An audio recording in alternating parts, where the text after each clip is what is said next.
നമുക്ക് അലീനയുടെ മനുഷ്യങ്ങളുടെ ഇന്നത്തെ നല്ലൊരു വിശേഷം കേട്ടാലോ. അങ്ങനെ ഇന്നത്തെ വിശേഷത്തില് വൈജയന്തി ബാലേന്ദ്രന്റെ അടുത്തേക്ക് എല്ലുവാണ്. ആ സമയത്ത് ബാലേന്ദ്രൻ കണക്കുകളും കാര്യങ്ങളൊക്കെ നോക്കിയിരിക്കുകയാണ്. പിന്നീട് ബാലേന്ദ്രനോട് പറഞ്ഞു, അല്ല ആ അലീന ഇവിടുന്ന് പറഞ്ഞു വിട്ടില്ലേന്ന് ചോദിക്കുകയാണ്.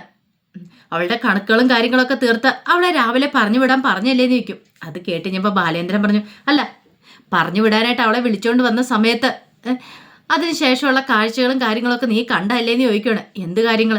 അല്ല അവള് കുറ്റക്കാരിയെല്ലാം തെളിഞ്ഞല്ലേ നിൽക്കും. അതിന് ഇടി കുറ്റക്കാരിയല്ലേ പിന്നെ അവളെ പറഞ്ഞു വിടേണ്ട കാര്യമുണ്ടോ? ഓഹോ, അപ്പൊ അവളെ ഇവിടെ അങ്ങോട്ട് പിടിച്ചു നിർത്തി. അവളൊരു തെറ്റും ചെയ്തിട്ടില്ലെന്നുള്ള കാര്യം തെളിഞ്ഞല്ലോ. ഹരി അത് പറഞ്ഞ് വന്ന് വ്യക്തമായിട്ട് പറഞ്ഞല്ലേ നിൽക്കും. ഹരി വന്ന് പറഞ്ഞു, പക്ഷേങ്കിൽ അവൾ മോഷണം നടത്തിയിട്ടില്ലെന്നുള്ള കാര്യം ഇതുവരെയായിട്ടും തെളിഞ്ഞിട്ടില്ലോ. എടി ആ പണം എവിടുന്ന് വന്നാന്ന് നിനക്കും എനിക്കും ഒക്കെ നല്ല വ്യക്തമായിട്ടറിയാം. ദേ ഇവിടുന്ന് നിന്റെ അച്ഛൻ ചെന്ന് കഴിഞ്ഞ് അവളുടെ അമ്മയുടെ കയ്യിൽ, അവളുടെ മമ്മിയുടെ കയ്യിൽ, ബ്രിജിത്താമ്മയുടെ കയ്യിൽ കൊടുത്ത പണമാണത്. അതിൻ്റെ ബാലൻസ് അവളുടെ കയ്യിൽ കിട്ടിയതാ. പിന്നെ നീ അതിൻ്റെ പേരിൽ ഇനി അവളെ കുറ്റപ്പെടുത്തേണ്ട കാര്യമില്ലെന്ന് പറയാം. ബാലേന്ദ്ര വെറുതെ അവളെ ഇങ്ങനെ വെള്ളപൂശാൻ ശ്രമിക്കണ്ടെന്ന് പറയണം. ഇത് കേട്ട് ഞാൻ ബാലേന്ദ്രൻ പറഞ്ഞു, അപ്പം നീ എന്താ പറയണേ? ഹരി മനുവൊക്കെ കള്ളത്തരം പറഞ്ഞാന്നോ? ദേ ബാലേന്ദ്ര, ഞാൻ എപ്പോഴും വിശ്വസിക്കുന്നില്ല അവൾ തെറ്റുകാരിയല്ലെന്ന്. ശരിക്കും പറഞ്ഞാൽ തലേ രാത്രിയിൽ മനുവിനോട് കാര്യങ്ങളൊക്കെ ബാലേന്ദ്രൻ വിളിച്ചു പറഞ്ഞിട്ടുണ്ടായിരുന്നല്ലോ. ആ സമയത്ത് ഹരിയോട് കാര്യങ്ങളൊക്കെ പറഞ്ഞ് അവർ രണ്ടുപേരും തമ്മിലൊരു ഡ്രാമ കളിച്ചാന്ന് പറയണം. എന്ത് ഡ്രാമ? അതെ, അവർ രണ്ടുപേരും കൂടെ വന്നു കഴിഞ്ഞിട്ട് അവർ രണ്ട് പ്ലാൻ ചെയ്ത് കാര്യങ്ങളൊക്കെ ഇവിടെ അവതരിപ്പിച്ചെന്ന് പറയാം. നീ എന്താ പറയണേ? അപ്പൊ ഹരി മനു എല്ലാം കള്ളത്തരം പറഞ്ഞാണോ? അങ്ങനെയാണെന്നാണോ നീ പറയണേ? അതെ, ശരിക്കും പറഞ്ഞാലേ ഹരിശങ്കറിന് ഈ അലീനയെ പോലുള്ളൊരു പെണ്ണുമായിട്ട് ജോലിക്കാരിയായിട്ട് ബന്ധമുണ്ടെന്ന് പറഞ്ഞ് നാണക്കേടല്ലേ, അതുകൊണ്ട് അവനെ കൊണ്ട് അങ്ങനെയൊക്കെ പറയിച്ചാന്ന് പറയണം. ഇത് കേട്ട് കഴിഞ്ഞപ്പോഴത്തേനും നല്ല ദേഷ്യം വന്നു ബാലേന്ദ്രൻ പറഞ്ഞു, നീ എന്തൊക്കെയാടി പറയണമെന്ന് ചോദിക്കുകയാണ്. ഇത് കേട്ട് കഴിഞ്ഞപ്പം വൈജയന്തി പറഞ്ഞു, എന്തേ ബാലേന്ദ്ര, ഞാൻ പറഞ്ഞാൽ എന്താ തെറ്റിരിക്കുന്നേ? ഓഹോ, അപ്പം നീ ഇപ്പോഴും പറയുന്നേ അലീനെ തെറ്റ് ചെയ്തിട്ടുണ്ടെന്ന് അല്ലേന്ന് ചോദിക്കുകയാണ്. അതെ, അല്ലാതെ പിന്നെ എന്താ, എല്ലാവരും കൂടെ ചേർന്നൊരു നാടകം കളിച്ച് എവിടെയെന്ന് പറയണം. ഓഹോ, അപ്പം നാടകമായിരുന്നല്ലേ, അന്നാ കൊള്ളാലോ. അങ്ങനെയാണിത്, അങ്ങനെ വെറുതെ വിട്ടിട്ട് കാര്യമില്ലോ. ഈ പറയുന്ന മനുവും ഹരിയൊക്കെ ഇവിടെ വന്ന് എൻ്റെ വീട്ടിൽ കയറി വന്ന് എന്നോട് ഇതുപോലത്തെ തരവഴുത്തരം കാണിച്ചിട്ടുണ്ടെങ്കിൽ അത് വെറുതെ വിടാൻ പാടില്ല. ചേട്ടനും അനിയും കൂടെ ചേർന്നൊരു നാടകമാണേ കളിച്ചെങ്കിൽ അതിലുള്ള എന്താന്ന് വെച്ചാൽ ഞാൻ ചെയ്തോളാം എന്ന് പറഞ്ഞ് പെട്ടെന്ന് ആ ഫോൺ അങ്ങോട്ട് എടുക്കുവാണ്. ഇന്ന് വിളിച്ചിട്ട് ഇങ്ങോട്ട് വരാൻ പറയണം. വരാൻ പറഞ്ഞിട്ട് ഞാൻ കാണിച്ചു കൊടുക്കുന്നുണ്ട് ഈ ബാലേന്ദ്രൻ ആരാ എന്താന്ന്, ബാലേന്ദ്രൻ്റെ വില എന്താന്ന് അവർക്കറിയില്ല എന്നൊക്കെ പറഞ്ഞ് ദേഷ്യപ്പെടുവാണ്. ഈ സമയത്ത് പെട്ടെന്ന് തന്നെ വൈജയന്തി പോയി ആ ഫോൺ അങ്ങോട്ട് വാങ്ങിച്ച് ആ ബെഡിലേക്ക് ഇങ്ങ് ഇടുവാണ്. ബാലേന്ദ്രൻ എന്ത് ചെയ്യാൻ പോവാ? അല്ല അവരെ വിളിച്ച് പറയണ്ടേ? അവർ മനു കാണിച്ച നാടകമാണെങ്കിൽ ആ നാടകം പൊളിക്കണ്ടേന്ന് ചോദിക്കണം. ഈ സമയത്ത് വൈജയന്തിയുടെ വായിക്കാൻ നാവുണ്ടോന്ന് അറിയത്തില്ല. വൈജയന്തി ഒന്നും മിണ്ടായിരിക്കുക. നീ എന്താടി ഒന്നും മിണ്ടാത്തെ? ഞാൻ എന്ത് പറയാനാന്ന് ചോദിക്കുകയാണ്. ഈ സമയം ബാലേന്ദ്രൻ പറഞ്ഞു, വൈജയ് നിനക്ക് സത്യാവസ്ഥയൊക്കെ നല്ല വ്യക്തമായിട്ടറിയാം, പക്ഷെ അത് അംഗീകരിച്ചു തരാനുള്ള ബുദ്ധിമുട്ട് അതല്ലേ കുഴപ്പം. ശരിക്കും പറഞ്ഞാൽ നീ ആ പെങ്കൊച്ചിനോട് പോയി സോറി പറയണ്ട. ഹോ, ഞാൻ അവളോട് സോറി പറയാനോ? നല്ല കഥ എൻ്റെ പട്ടി പോയി പറയൂന്ന് പറയണം. അതെനിക്കറിയാം നീ പോയി പറയില്ലാന്ന്. അല്ല ബാലേന്ദ്രൻ പറഞ്ഞു കാണുമല്ലോ ഇപ്പം, സോറിയൊക്കെ പറഞ്ഞ് അവളെ ചേർത്ത് പിടിച്ച് കാണുമല്ലോ എന്ന് പറയണം. ഇത് കേട്ട് കഴിയുമ്പോൾ ബാലേന്ദ്രൻ പറഞ്ഞു, നിന്റെ സ്വഭാവം അല്ല എൻ്റെ സ്വഭാവം, അറിയാലോ. നമ്മളൊരു തെറ്റ് ചെയ്തിട്ടുണ്ടെങ്കിൽ അത് തെറ്റാന്ന് അംഗീകരിക്കണം, ശരി ചെയ്തിട്ടുണ്ടെങ്കിൽ ശരിയാന്ന് അംഗീകരിക്കുകയും ചെയ്യണം. ഞാൻ കണ്ടിടത്തോളം ആ പെൺകുട്ടി നല്ല മിടുക്കി കൊച്ചാണ്, അതൊരു തെറ്റും ചെയ്തിട്ടില്ല. പിന്നെ ഇവിടെ പലരും ചെയ്തു കൂട്ടിയതൊക്കെ വെച്ചിട്ട്. ഇത് കേട്ട് കഴിഞ്ഞപ്പം വൈജയന്തി പറഞ്ഞു, ആര് തെറ്റ് ചെയ്യുന്നാ പറയണേ? എടി അപ്പം നീ ഇപ്പോഴും വിശ്വസിക്കുന്ന എന്താ? ഈ പറയുന്ന ഹരിശങ്കർ തെറ്റ് ചെയ്തിട്ടില്ലെന്നാണോ? അത് പിന്നെ എന്ന് പറഞ്ഞിട്ട് വൈജയന്തി പറഞ്ഞു, ഹരിശങ്കർ എന്തൊക്കെയോ വിളിച്ച് രോഹിത്തിനോട് പറഞ്ഞു. രോഹിത്ത് അത് വള്ളി പുള്ളി വിടാതെ പറയുകയും ചെയ്തു. അതിൻ്റെ പേരിൽ വെറുതെ അവരെ കുറ്റക്കാരാക്കാൻ നോക്കണ്ടെന്ന് പറയണം. ഓഹോ, അപ്പം അങ്ങനെയാണല്ലേ കാര്യങ്ങൾ. എടി നീ ഏതിലെങ്കിലും ഒന്നിൽ ഉറച്ച് വിശ്വസിക്കുക. ഒന്നെങ്കിൽ വെള്ള പൂശി നേരെയാക്കി നോക്ക്, അല്ലെങ്കിൽ കുറച്ച് ടാറൊഴിച്ച് കരിക്കട്ടയാക്കി മാറ്റ്. ഇതിലേതെങ്കിലും ഒന്ന് ചെയ്യുക. കുറച്ച് മുമ്പ് നീ പറഞ്ഞു അവർ തെറ്റ് ചെയ്തിട്ടില്ല അങ്ങനെ ഇങ്ങനെയെന്ന്. ഇപ്പം പറയുന്നു തെറ്റ് ചെയ്തിട്ടുണ്ടെന്ന്. ഇടയ്ക്ക് തെറ്റ് ചെയ്തിട്ടുണ്ട്, പിന്നെ പറയും തെറ്റ് ചെയ്തിട്ടില്ലെന്ന്. എടി നിനക്ക് തന്നെ ഒരു എന്താ പറയണേ എന്നൊരു ബോധമില്ലാത്തൊരവസ്ഥയിലൊക്കെ കാര്യങ്ങൾ പോയിക്കൊണ്ടിരിക്കുന്നത്. ചില സമയത്ത് നിനക്ക് തന്നെ തോന്നും അലീന തെറ്റ് ചെയ്തിട്ടില്ലെന്ന്. എടി ഇതാ പറയുന്ന മനസ്സിൻ്റെ ചാഞ്ചാട്ടം എന്ന് പറയണേ. ഒന്നിലും ഉറച്ച് നിൽക്കാണ്ട് നിനക്ക് സാധിക്കുന്നില്ലല്ലേ? നിന്റെ മനസാക്ഷിയോട് നീ എന്ത് ചോദിച്ചു നോക്ക്. ശരിക്കും പറഞ്ഞാൽ നിന്റെ മനസാക്ഷിക്ക് അറിയാം അലീന ഒരു തെറ്റും ചെയ്തിട്ടില്ല, ഇവിടെ തെറ്റ് ചെയ്തിരിക്കുന്ന ഹരിശങ്കറാന്ന്. പക്ഷേങ്കിൽ അത് അംഗീകരിച്ച് കൊടുക്കാനുള്ളൊരു ബുദ്ധിമുട്ട് നിന്റെ മനസ്സിലുണ്ടെന്ന് പറയണം. ഇനിയെങ്കിൽ നീ നിന്റെ സ്വഭാവം മാറ്റി വൈജയെന്ന് പറയണം. അത് കേട്ട് ഞാൻ വൈജയെന്ന് പറഞ്ഞു, ഓഹോ അപ്പം അങ്ങനെയാണല്ലേ കാര്യങ്ങൾ, എനിക്ക് അറിയത്തില്ലാണ്ട് ചോദിക്കുക. ഇപ്പം ഞാനൊരു കാര്യം ചോദിച്ചോട്ടെ, നിങ്ങൾക്ക് ഞാനും എൻ്റെ പിള്ളേരുമാണോ വലുത് അതോ അവളാണോ വലുതെന്ന് ചോദിക്കുക. ഇത് കേട്ട് കഴിഞ്ഞാൽ ബാലേന്ദ്രൻ വന്നിട്ട് പറഞ്ഞു, വിഡ്ഢി ചോദ്യം ചോദിക്കല്ലേ, നീ ആയിട്ട് നിന്റെ വില കളയല്ലേ വൈജയ്, നീ ഇങ്ങനെയാണോ, ഇതിൽ മാത്രം നീ തരംതാണ് പോയല്ലേന്ന് പറയണം. അത് കേട്ടപ്പോൾ വൈജയന്തിക്ക് വല്ലാത്തൊരു ബുദ്ധിമുട്ട്, വല്ലാത്തൊരു നാണക്കേടായിപ്പോയി. എന്ത് ചെയ്യാനാ, വൈജയന്തി അങ്ങോട്ട് നാണക്കേട് കൂടിയിട്ട് ഒരു വല്ലാത്തൊരു ദേഷ്യത്തോട് കൂടിയിട്ട് അങ്ങോട്ടേക്ക് ഇറങ്ങി പോവാണ്.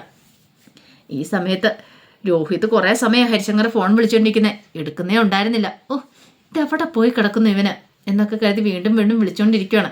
അവസാനം ഹരിശങ്കർ ഫോൺ എടുക്കുകയാണ്. എന്താ വിളിച്ചതെന്ന് ചോദിക്കണം. എടാ നീ ഇതെവിടെയാന്ന് ചോദിക്കണം.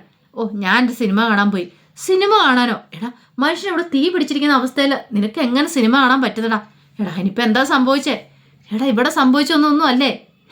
എടാ മനുവേട്ടൻ നിന്നെ അങ്ങോട്ട് തൊലി ഒഴിച്ച് നിർത്തിയിട്ട് കാന്താരി മുളക് അരച്ച് തേച്ച് വിട്ടില്ലേ, എന്നിട്ടോ നിനക്കൊരു കുലുക്കും ഇല്ലെന്ന് ചോദിക്കും. ഓ അതാണോ? അതിനകത്തൊരു വലിയ കഥയൊന്നുമില്ല.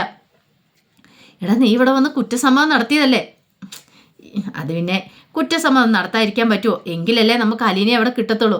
അവൾ തെറ്റ് ചെയ്തിട്ടുണ്ടെന്ന് പറഞ്ഞിട്ടുണ്ടെങ്കിൽ ഒരുപക്ഷെ അവളെ അവിടെ നിന്ന് പറഞ്ഞു വിടത്തില്ലേ? അതുകൊണ്ടല്ലേ എല്ലാ കുറ്റവും ഞാൻ ഏറ്റെടുത്തേന്ന് ചോദിക്കുക. സത്യമുണ്ടോ നീ പറയണമെന്ന് ചോദിക്കും. പിന്നല്ലാതെ. എടാ അപ്പം നീ നേരത്തെ പറഞ്ഞൊക്കെ സത്യമായിട്ടുള്ള കാര്യമാണ്. നീ അലീനും തമ്മിൽ അത് പിന്നെ പ്രത്യേകിച്ച് പറയേണ്ട കാര്യമുണ്ടോ? എടാ അപ്പം നീ ആ മോതിരം കൊടുത്തോ? മോതിരം ഞാൻ കൊടുത്താന്ന് പറയണം. എടാ അതിനകത്ത് ഗോൾഡ് കവറിങ് അല്ലായിരുന്നോ? അതെന്നെ ഒരുത്താൻ പറ്റിച്ചാ, അതങ്ങനെ സംഭവിച്ചു പോയി.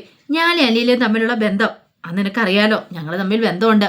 പക്ഷെ അത് പറഞ്ഞു കഴിഞ്ഞിട്ടുണ്ടെങ്കിൽ അലീനെ അവിടെ നിന്ന് പറഞ്ഞു വിടും, അലീനെ അവിടെ നിർത്തത്തില്ല. അപ്പോൾ അതുകൊണ്ട് ഞാൻ നോക്കിയിട്ട് ഞാൻ ഇങ്ങനെ ഒരു തന്ത്രം അങ്ങോട്ട് പ്രയോഗിച്ചു, കാര്യങ്ങളൊക്കെ കുറച്ചുകൂടി എളുപ്പമാകാൻ വേണ്ടിയിട്ട്.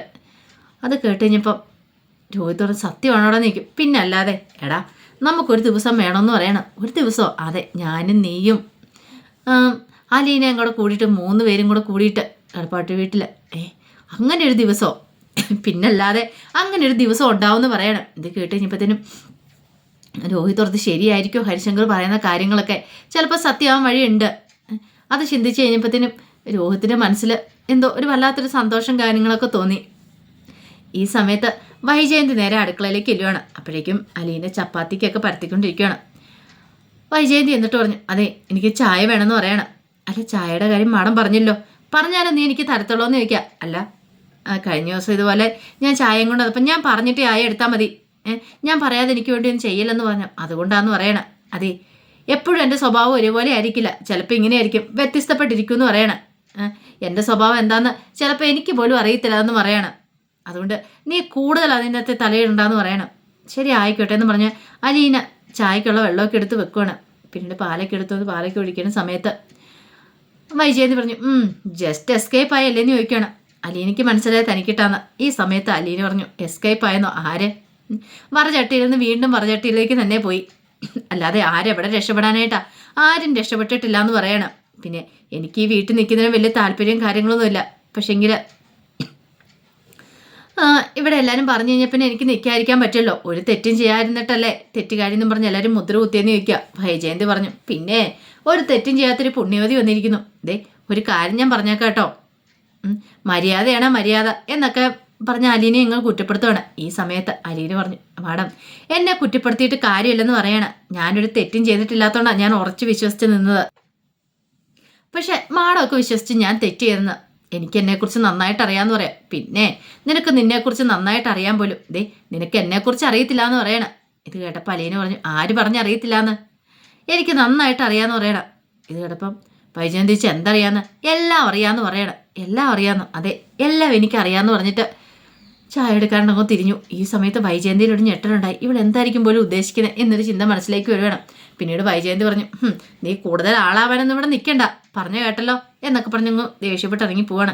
പിന്നീട് അലീന ചായയൊക്കെ എടുത്തുകൊണ്ട് വൈജയന്തി കൊടുക്കുകയാണ്. ചായ ഇത്തിരി കുടിച്ചു, നല്ല ചായ, അതുകൊണ്ട് കുറ്റമൊന്നും പറയാൻ പറ്റില്ലോ. വൈജയന്തി ഒന്നും മിണ്ടാതെ ചായ അങ്ങോട്ട് കുടിക്കുകയാണ്. ഈ സമയത്ത് അലീന വൈജയന്തിയെ നോക്കി ഒന്ന് ചിരിച്ചിട്ട് അങ്ങോട്ട് കയറി പോവാണ്. പിന്നീട് രേവതിക്കുട്ടി എന്ത് ചെയ്യുവാണ്, പട്ടിക്കുള്ള ഫുഡൊക്കെ ആയിട്ട് അങ്ങോട്ട് ചെല്ലുവാണ്. അപ്പം ജോസൂട്ടി പുറത്ത് നിൽക്കുന്നുണ്ടായിരുന്നു. ജോസൂട്ടി പറഞ്ഞു, അതിങ്ങോട്ട് തരാൻ പറയണം.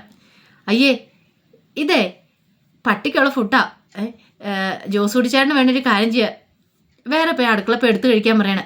അയ്യോ ഇത് എനിക്ക് കഴിക്കാനുള്ള പട്ടിക്ക് കൊടുക്കാനുള്ളതെന്ന് പറയണേ. അത് ഞാൻ കൊണ്ടേ കൊടുത്തോളാന്ന് പറയാം. എന്താ ഞാൻ കൊണ്ടേ കൊടുത്താൽ എന്താ കുഴപ്പം, നിന്നെ ഒന്ന് ഹെൽപ്പ് ചെയ്യാമെന്ന് വിചാരിച്ചാന്ന് പറയും. വേണ്ട ഹെൽപ്പ് ചെയ്യണ്ട, എനിക്ക് കൊണ്ടേ കൊടുക്കാൻ അറിയാം എന്നും പറഞ്ഞുകൊണ്ട് എന്ത് ചെയ്യണം, ആ ഫുഡുമായിട്ട് നേരെ നായയുടെ അടുത്തേക്ക് ചെല്ലുവാണ്.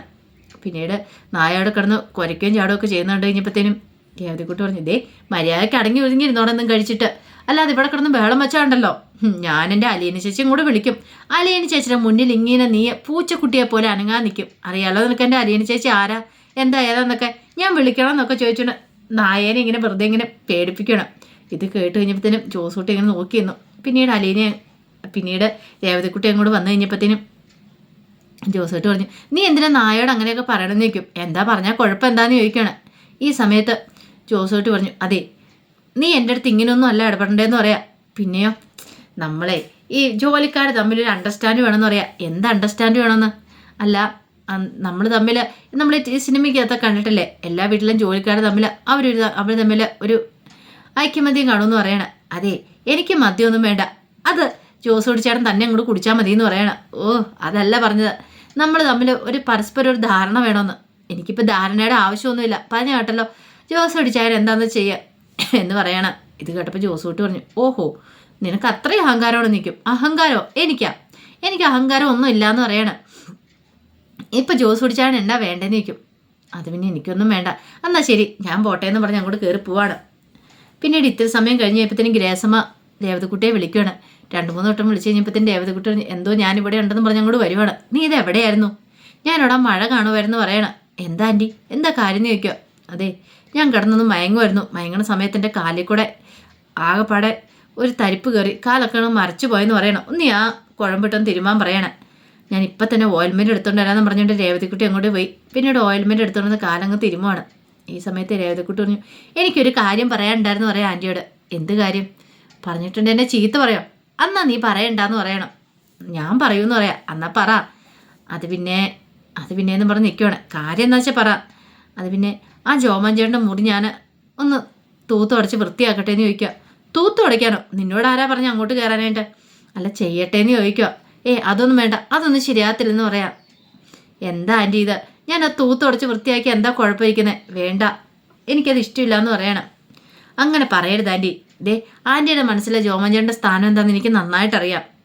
നമുക്കിഷ്ടമുള്ളവർ നല്ല രീതിയിൽ ജീവിക്കുന്നതാണ് നമ്മളെപ്പോഴും ആഗ്രഹിക്കുന്നത്. അപ്പോൾ അതുപോലെ തന്നെ ജോമഞ്ചേട്ടൻ ഉപയോഗിച്ചിരുന്ന മുറി അത് നല്ല ക്ലീൻ ആയിട്ടിരിക്കണ്ടേ? അപ്പോഴല്ലേ ജോമഞ്ചേട്ടനാണെങ്കിലും സന്തോഷമാകത്തുള്ളൂ എന്ന് ചോദിക്കുക. അല്ല അത് പിന്നെ മോളെ ഞാൻ ആൻറ്റി ഒന്നും പറയണ്ട. നമുക്ക് ഇഷ്ടപ്പെട്ടവരെ നമ്മൾ എപ്പോഴും നല്ല രീതിയിൽ തന്നെ നോക്കി കാണണം. ആ ഫോട്ടോയ്ക്ക് ഇങ്ങനെ പൊടി പിടിച്ചിരിക്കുന്ന കണ്ടിട്ടാണെങ്കിൽ വിഷമാവില്ലേ? ആ പൊടിയൊക്കെ തട്ടിക്കളഞ്ഞ് മുറിയൊക്കെ നല്ല ക്ലീൻ ആക്കിയിട്ട് എന്നും വൈകുന്നേരം തിരികെ കത്തിച്ച് അവിടെ ഒരു പ്രാർത്ഥനയൊക്കെ നടത്തുവാണെങ്കിൽ എന്തൊരു ഐശ്വര്യമായിരിക്കും എന്ന് പറയണം. ഇത് കേട്ട് കഴിഞ്ഞപ്പോൾ ഗ്രേസമ്മയ്ക്കും തോന്നി രേവതിക്കുട്ടി പറഞ്ഞ് ശരിയാന്നുള്ള കാര്യം.